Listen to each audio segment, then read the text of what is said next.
好，下半部分。那么我们从上一节课学到了右半部分的一个应用，那这节课呢就是左半部分的一个应用。因为右半边呢是我们作为一个主力的发力核心来进行一个向外崩弹的过程。那么大家都知道，太极拳呢它不光只讲究一边啊，它是一个整体浑圆的一个运化。所以对于小白来讲，可能这个概念并没有建立好，因为大家都是哪边向前出，哪边的手动作大，意识包括思想就会往哪一边放得更多。所以呢，我们这次要反其道而行之，要告诫大家，要向对立的方向也要做到一个细节的带动，就是我们的手肘。就很多同学在发力的过程当中，只去关注了右拳右胯向外崩出去，并且松下来的前后对拉，那我们只有右侧大部分的力量。实际上我们还有左侧的一个力量，就是我们向后打的手肘。左侧的当胯向内合收，不要只通过右胯的带动把左肘往后打出去，主观上主动去蹬一下自己的左腿，让自己的左手手肘去找一找向后打肘的动作。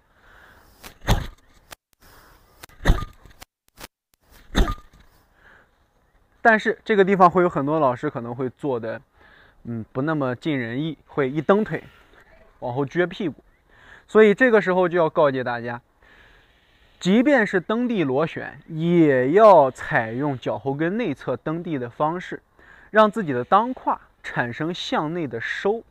这样子让左半边的臀瓣向外螺旋突出，才能让咱们的胯向内合收，而不是光靠蹬腿去撅屁股来做的一个外形。好，踏实之后，左胯松柔，同时蹬地螺旋，左脚脚后跟内侧轻轻发力，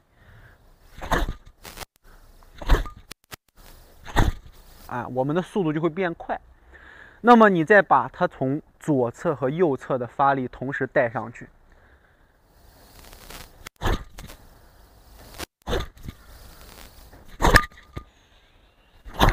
那我们的发力呢会变得非常的干脆，就不会说打出来以后像慢悠悠的上山的老太太老爷爷一样，就不会成这样的形式。因为现在很多老师打拳都是感觉非常笨重，并不是说笨重不好，但是它得有功夫在里面，是不是？所以说没有雷霆的速度，哪有重若千钧的力量？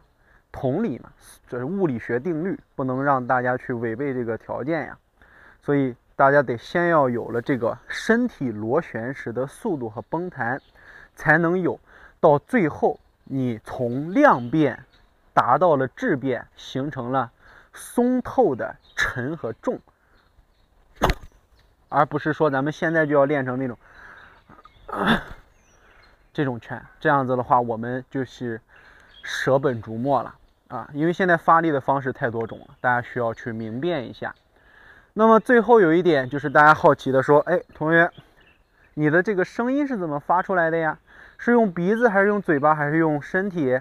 怎样发出来的声？发声呢，它是一个小历史。在咱们传统武术当中呢，不光是太极拳，很多拳种都有它呼吸以及发声和发力时的一种配合。那么我们在太极拳当中，大家知道太极拳是通过结合了道派的一些养生气息吐纳的文化，所以呢太极拳当中的发力一般都是通过鼻腔擤鼻子发出来的声音。但是平常咱们擤不出来这个声，为啥？因为我们并没有用到咱们所说的这个丹田。在这里呢，咱代替一下，就是腹部核心的收缩，气压的腹腔内压的一个提高。你没有发力，在这个过程里面，你的气息是达不到那么快的气流的。所以你看，大家在发力的时候，一旦产生弹抖，腹腔内壁一收缩，压强变大了，气息才能变得很快，你擤气才能特别有劲儿。才能让那个气流像喷一样喷射出来，而不是咱们现在你站这儿只能擤出鼻涕，其他的都擤不出来，就很奇怪，是不是？所以大家一定要切记，擤就是像擤鼻涕一样，但是只有在发力的时候，我们才能把这个擤气非常舒畅的擤出来。站着原地不动，光练擤气没有用。这是第一个发力时所产生的气流摩擦咱们气管的一个声音所产生出来的。第二，就是我们发力时要不要发出带声音的哼，就是这样的一些声音。这个声音呢是从我们胸腔里发出来的，不是从喉腔和鼻腔。我们在发力的过程当中，声音和气息咱们都说过，发力的时候要意守丹田，气沉丹田。就咱们这边呢就不把说气沉丹田说做的太重要，就记住你在发力的过程当中，声音是往下沉的，气息也是往下沉的。所以在这个过程里面，胸腔产生共鸣，会发出那种的声音。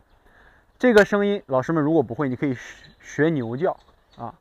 闷啊，把声音闷下去，闷，然后摸着胸口，看看胸腔是否产生共鸣和震荡，这样子我们就能发出一个非常好听的哼的声音了，而不是那种不是这种非常温柔的哼。所以在这里呢，大家就要注意了，发声并不是只有一个平声可以代替，因为传统武术讲究上中下三焦啊，上焦、中焦和下焦，我们分别对应着向上扬的声啊。中国古代的声音抑扬顿挫，是不是？向上扬，哈；向下抑，嘿；然后向中平，所以我们平常在练拳的时候，一般都是以这3种声音为主，哼、哈、嘿。所以呢，不用去考虑我需不需要在某一个地方必须得发出什么声音，声音有多么强调。声音的作用就是为了保护我们的内脏，因为我们发力的过程当中，身体会产生震动，震动是以抖动波浪的形式传播，声音也是同理，所以利用声音的震荡和内脏的震荡形成抵消，再结合上咱们的腰腹核心的此时的收紧，有一个很好的保护内脏的作用，并不是说你哼出来以后能够证明你功力有多高。发声是在保护自己，在古代也作为一个惊吓或者吓退敌人的一个方式。你看张飞啊一声吼，对不对？所以呢，大家要切记这个地方啊，不要去考虑太多的细节和内容。你越想这个擤气怎么样，或者发声怎么样，很容易导致我们横气填胸，气血阻滞，让我们发不出一个非常通透的力，会形成憋气啊。这是我们下半部分的严守拱拳内容，希望大家能够好好练习。